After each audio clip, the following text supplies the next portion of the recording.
Dear students, plant physiology के इस chapter के अंदर स्टोमेटल मूवमेंट के अंतर्गत आज हम पढ़ेंगे पोटेशियम पंप या active potassium ion transport mechanism. पिछले वीडियो लेक्चर के अंदर हमने जो दो सिद्धांत और थे, स्टार्च शुगर कन्वर्जन और स्टीवार्ड की जो परिकल्पना थी वो हमने पढ़ी थी। तो आज हम देखते हैं कि एक्टिव पोटेशियम आयन कंसेप्ट क्या है। यह जो सिद्धांत था जो स्टोमेटल मूवमेंट से रिलेटेड था, यह एम फ्यूसिनो 1967 ने इसको दिया था और इसके बाद रेस्के और बोलिंग ने इसको डिटेल स्टडी किया था। और जो मॉडर्न साइंटिस्ट हैं वो मानते हैं कि गार्ड सेल्स में पोटेशियम आयन की प्रेजेंस जो है वो इसमें इम्पोर्टेंट हो सकती है स्टोमेटा के खुलने और बंद होने के लिए। तो उनके अनुसार सहायक कोशिकाओं से गार्ड सेल्स में पोटेशियम आयन्स का ट्रांसपोर्ट होता है और स्टोमेटा के खुलने में ऊर्जा की भी आवश्यकता होती है, लेकिन स्टोमेटा के बंद होने में ऊर्जा की आवश्यकता नहीं पड़ती है। स्टोमेटा बंद होने के लिए कुछ हार्मोन्स ज़रूरी होते हैं। तो लाइट और डार्क के अंदर गार्ड सेल्स के अंदर क्या क्या प्रक्रियाएं होती हैं, किस प्रकार से पोटेशियम आयन इधर उधर होता है, उसको देखने के लिए मैंने स्टेप वाइज इसको डिस्क्राइब किया है। तो लाइट में क्या होता है, देखिए कि लाइट की प्रेजेंस में गार्ड सेल्स का स्टार्च मैलिक एसिड में कन्वर्ट हो जाता है। समझिए इसको, यानी दिन के अंदर जो गार्ड सेल्स होते हैं प्लांट्स की, लीफ की, उनका जो स्टार्च होता है द्वार कोशिकाओं का, वह मैलिक अम्ल में रूपांतरित हो जाता है। विलमोर एट अल 1973 के अनुसार phosphoenol pyruvic acid carboxylase enzyme यानी PEPC, ये एंजाइम इस एंजाइम्स के द्वारा कार्बनिक एसिड्स बनते हैं। गार्ड सेल्स में मैलिक एसिड मैलेट और H आयन्स में डिवाइड हो जाता है। यानी गार्ड सेल्स में जब ये ऑर्गेनिक एसिड बनता है तो ये मैलिक एसिड जो बनता है यह मैलेट और H आयन्स के अंदर कन्वर्ट हो जाता है। इसके बाद एपिडर्मल सेल्स में H आयन गार्ड सेल्स से आ जाते हैं। यानी जो इसके बाहर गार्ड सेल्स के बाहर जो एपिडर्मल सेल्स होती हैं, तो उन सेल्स में H आयन द्वार कोशिकाओं से आ जाते हैं और गार्ड सेल्स में एपिडर्मल सेल्स से पोटेशियम आयन एंटर कर जाते हैं। यानी एक्सचेंज हो रहा है। गार्ड सेल्स से H आयन निकल करके एपिडर्मल सेल्स में आ जाते हैं और एपिडर्मल सेल्स से पोटेशियम आयन निकल करके गार्ड सेल्स में प्रविष्ट हो जाते हैं। तो पोटेशियम आयन गार्ड सेल्स में मैलेट आयन से जुड़ जाता है। यानी ये जुड़ नहीं जाता, मतलब कि ये बैलेंस रहता है। यद्यपि कुछ क्लोराइड आयन्स भी इसमें लिए जाते हैं, जिससे पोटेशियम आयन की कुछ मात्रा न्यूट्रल हो जाती है।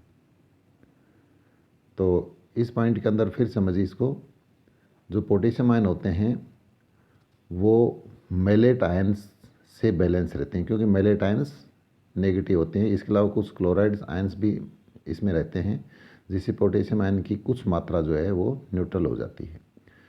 तो नेक्स्ट पॉइंट में हाइड्रोजन जो आयन हैं, हाइड्रोजन आयन और पोटेशियम आयन के एक्सचेंज के लिए ATP ऊर्जा की आवश्यकता होती है, जो श्वसन या फोटोफॉस्फोरिलेशन की क्रिया के द्वारा ली जाती है। तो रेस्पिरेशन के अंदर जो ATP रिलीज होती है वो ATP यहाँ पर काम में आती है। गार्ड सेल्स में पोटेशियम आयन तथा मैलेट की सांद्रता बढ़ने से, यानी द्वार कोशिकाओं में जब पोटेशियम आयन्स और मैलेट आयन्स इनकी जब कंसंट्रेशन बढ़ जाती है तो ऑस्मोटिक प्रेशर यानी परासरण दाब बढ़ जाता है और सब्सिडरी सेल्स से जल गार्ड सेल्स में प्रवेश कर जाता है। क्योंकि हम जानते हैं कि कम OP से अधिक OP की ओर जल की गति होती है। तो चूँकि एपिडर्मल सेल्स के अंदर पानी है, वहाँ पर OP कम है। गार्ड सेल्स के अंदर पानी इसमें प्रविष्ट होना है तो वहाँ पर OP अधिक है। तो यहाँ गार्ड सेल्स के अंदर पानी प्रवेश कर जाता है और सेल्स के टर्जिड होने से स्टोमेटा खुल जाते हैं। तो ये प्रक्रिया जो है पोटेशियम आयन, मैलेटाइन इनसे रिलेटेड है और लाइट के अंदर ये अभिक्रिया होती है। दूसरा, जब स्टोमेटा बंद होते हैं तो ये डार्क के अंदर क्या अभिक्रिया होती है उसको भी मैंने पॉइंट वाइज नोट किया है। जैसे फर्स्ट में नाइट में स्टोमेटल कैविटी में CO2 की मात्रा बढ़ जाती है। जो गार्ड सेल्स के नीचे जो सब स्टोमेटल कैविटी होती है उसके अंदर रेस्पायरेशन की क्रिया से जो CO2 की मात्रा उसके अंदर स्टोर हो जाती है और स्टोमेटा को बंद करने के लिए एब्सिजिक एसिड कार्य करता है। तो एब्सिजिक एसिड द्वारा गार्ड सेल्स में पोटेशियम आयन का आना बंद हो जाता है, यानी अब सब्सिडरी सेल्स से गार्ड सेल्स में पोटेशियम आयन आने बंद हो जाते हैं और एब्सिजिक एसिड के द्वारा गार्ड सेल्स की अम्लता बढ़ जाती है जिससे pH कम हो जाती है, यानी एसिडिक मीडियम होने पर pH कम होगी और गार्ड सेल्स का OP कम हो जाता है। गार्ड सेल्स के OP के कम होने से गार्ड सेल से जल सब्सिडी सेल्स में चला जाता है। तो कम OP से अधिक OP की ओर जाएगा तो गार्ड सेल्स के अंदर चूँकि जल है तो यहाँ पर OP कम है और यह जल निकल जाता है और कहाँ पर चला जाता है, सब्सिडी सेल्स में, सहायक कोशिकाओं में। और गार्ड सेल्स के फ्लैसिड होने से, यानी जब पानी निकल जाता है तो कोशिकाएं स्लथ हो जाती हैं, तो गार्ड सेल्स के स्लथ होने से स्टोमेटा बंद हो जाते हैं।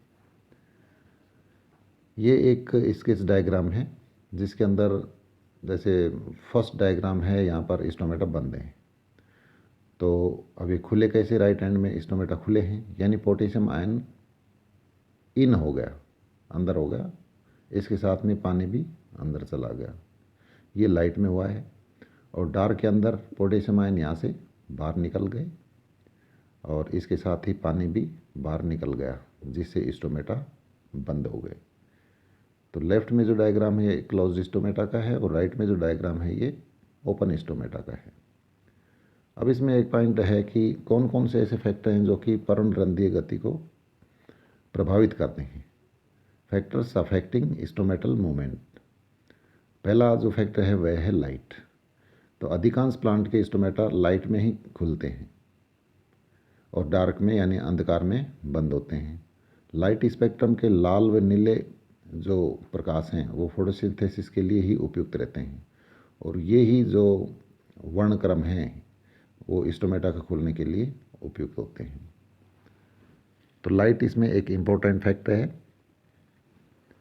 दूसरा है टेम्परेचर। टेम्परेचर की ग्रोथ यानी वृद्धि यानी निश्चित समय तक होने से, यानी टेम्परेचर बढ़ाया जाए निश्चित सीमा तक तो स्टोमेटा के खुलने की वृद्धि होती है। और चाय और कॉफ़ी में देखा गया है कि 0 डिग्री सेंटीग्रेड से नीचे के ताप पर लाइट की उपस्थिति में भी स्टोमेटा बंद रहते हैं।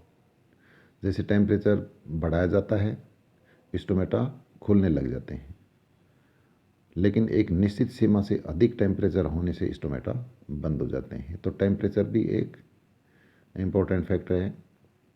इसके बाद तीसरा है इसमें पॉइंट है वाटर अमाउंट ऑफ लीव्स, यानी पत्तियों के अंदर जल की मात्रा।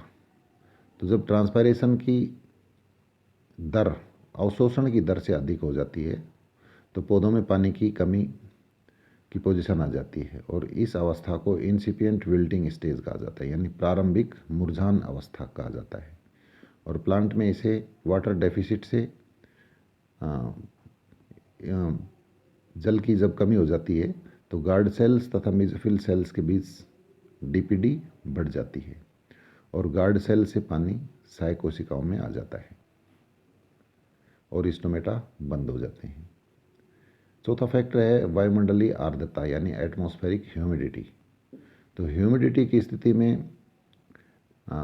एटमॉस्फेयर अगर ह्यूमिड है तो स्टोमेटा लंबी अवधि तक खुले रहते हैं। पांचवा फैक्टर है मैकेनिकल शॉक यानी यांत्रिक झटका अगर लग जाता है तो नाइट के अनुसार विभिन्न आघातों जैसे तेज वायु के झोंकों के चलने से भी स्टोमेटा बंद हो जाती है। फैक्टर अफेक्टिंग ट्रांसपायरेशन, यानी और कौन कौन से फैक्टर्स हैं जो कि ट्रांसपायरेशन को प्रभावित करते हैं। जैसे एनवायरमेंटल फैक्टर है, ह्यूमिडिटी ऑफ एयर, यानी वायु में कमी होने से ट्रांसपायरेशन तेज़ गति से होगा, नमी कम होने से ट्रांसपायरेशन तेज़ गति से होगा, तथा वायु में पर्याप्त आर्द्रता होने से ट्रांसपायरेशन ना के बराबर होगा, नेग्लिजिबल। टेम्परेचर में वृद्धि होने से ट्रांसपायरेशन की रेट को बढ़ाया जा सकता है। और लाइट में स्टोमेटा खुले रहते हैं, अतः ट्रांसपायरेशन की क्रिया लगातार बनी रहती है। एयर करंट्स, यानी वायु के झोंके जो चलते हैं, यह लीफ के समीप की नम वायु को हटा देती है, जिससे ट्रांसपायरेशन तेज़ी से होता है। और एटमॉस्फेरिक प्रेशर, लो एटमॉस्फेरिक प्रेशर पर ट्रांसपायरेशन की रेट बढ़ जाती है। जैसे पहाड़ों पर पौधों में अधिक ट्रांसपायरेशन होता है और प्लांट्स में जीरोफिटी कैरेक्टर्स विकसित हो जाते हैं। तो ये कुछ ऐसे फैक्टर्स थे जो ट्रांसपायरेशन को प्रभावित करते थे। पहले वाले जो फैक्टर थे वो स्टोमेटल मूवमेंट को प्रभावित कर रहे थे, और ट्रांसपायरेशन की क्रिया के अंदर भी वही स्टोमेटा काम में आते हैं। तो ये सब फैक्टर्स दोनों जगह काम में आते हैं। अब इसके बाद इंटरनल फैक्टर्स, यानी लीफ के अंदर ऐसे कौन से कारक हैं जो कि स्टोमेटा की मूवमेंट को प्रभावित करते हैं। तो पहला है इसके अंदर रूट शूट रेशो। इसको पार्कर 1949 ने देखा है। उनके अनुसार अगर रूट शूट रेशियो अधिक होता है तो ट्रांसपायरेशन अधिक होगा, तथा रेशियो कम होने पर ट्रांसपायरेशन कम होगा। यानी जड़ और प्ररोह का जो अनुपात है उसकी मात्रा के आधार पर, तो अगर शूट की मात्रा कम है, जड़ की मात्रा ज़्यादा है, तो पानी का अवशोषण अधिक मात्रा में हो रहा है, इसलिए अवशोषण के आधार पर ट्रांसपायरेशन की रेट भी अधिक होगी। लीफ एरिया, यानी पर्ण का क्षेत्रफल कितना है। तो ट्रांसपायरेशन का जो मैग्नीट्यूड है, यानी उसका जो परिमाण है, वो लीफ एरिया पर डिपेंड करता है। वास्तव में ट्रांसपायरेशन लीफ की सरफेस, फल, फूल और शाकी पौधों के तनों और इनके छाल के क्षेत्रफल पर भी निर्भर करता है। इसके बाद स्ट्रक्चर ऑफ लीफ, यानी पत्ती की संरचना किस प्रकार से प्रभावित करती है ट्रांसपायरेशन को। तो लीफ की स्ट्रक्चर भी प्रभावित करती है, जैसे क्यूटिकल की मोटाई कितनी है, एपिडर्मल हेयर्स की संख्या कितनी है, लीफ का इंटरनल एरिया कितना है, और पत्तियों की व्यवस्था पौधे के ऊपर, यानी ओरिएंटेशन किस प्रकार से है। तो ये सब जो स्ट्रक्चर है लीफ की, वो भी ट्रांसपायरेशन को प्रभावित करती है। लीफ पर यदि सनलाइट डायरेक्ट पड़ रही है तो ट्रांसपायरेशन अधिक होगा, और यह पाया जाता है डोर्सीवेंट्रल लीव्स के अंदर, जो पृष्ठधारी पत्तियां होती हैं, डाइकोट्स के अंदर। और सनलाइट के लीव्स के समानांतर गिरने पर ट्रांसपायरेशन कम होता है, जो कि समद्विपार्श्विक पर्ण में होता है। एक बीजपत्री पौधों के अंदर जो पत्तियां होती हैं वो आइसोबाइलेटरल होती हैं। स्टोमेटा के बारे में, लीफ पर स्टोमेटा की संख्या, दूरी, इनकी स्ट्रक्चर, शेप, ये सब ट्रांसपायरेशन को विशेष रूप से प्रभावित करते हैं। जैसे जीरोफाइट्स के अंदर स्टोमेटा संकन प्रकार के होते हैं, यानी धंसे हुए होते हैं स्टोमेटा, तो निश्चित रूप से ट्रांसपायरेशन की दर कम हो जाती है, घट जाती है। तो ये सब था ट्रांसपायरेशन से रिलेटेड टॉपिक के बारे में। इसके बाद नेक्स्ट टॉपिक एंटी ट्रांसपारेंट है, यानी ऐसे कौन से केमिकल्स हैं जिनके द्वारा हम ट्रांसपायरेशन, पौधों के अंदर वाष्पोत्सर्जन की क्रिया को कम कर सकेंगे। उसको अपन नेक्स्ट टॉपिक में देखेंगे, क्योंकि वह भी इम्पोर्टेंट है। और एंटी ट्रांसपारेंट के ऊपर कई बार शॉर्ट नोट्स भी एग्ज़ाम के अंदर पूछा जाता है। Thank you.